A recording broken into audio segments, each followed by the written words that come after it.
So ayan mga kois, no, welcome nga pala sa Pare Kois Fishing Adventure. At kung bago ka lang sa aking channel guys, huwag kalimutan mag-subscribe. At syempre, paki-like na rin sa aming video. Ayan. O nagtataka ka ko yung mga kois, no, may hawak akong lambat. So galing kami ng lambat kois dyan sa artificial lake. Kasama ko pala kois, no, kasama ko si Kois Sector. What's up mga kois? Dak, Jesus, lakas ng kita. Jesus.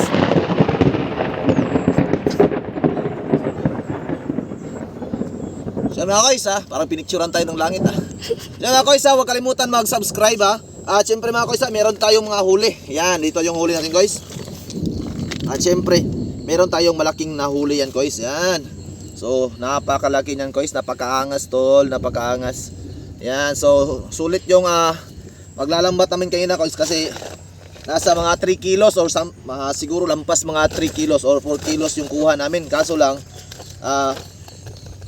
kinuha na namin, nag-ihaw kami kanina ng tilapia para pang paniud to, yung pananghalian.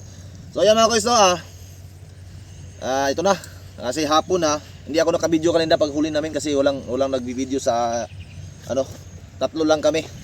Ayan mga kois, no, uhaw kayo.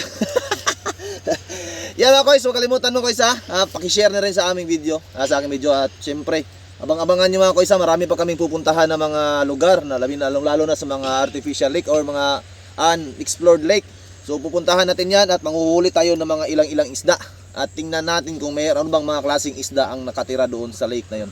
So abang-abangan nyo mga kois. Yan lang, much love.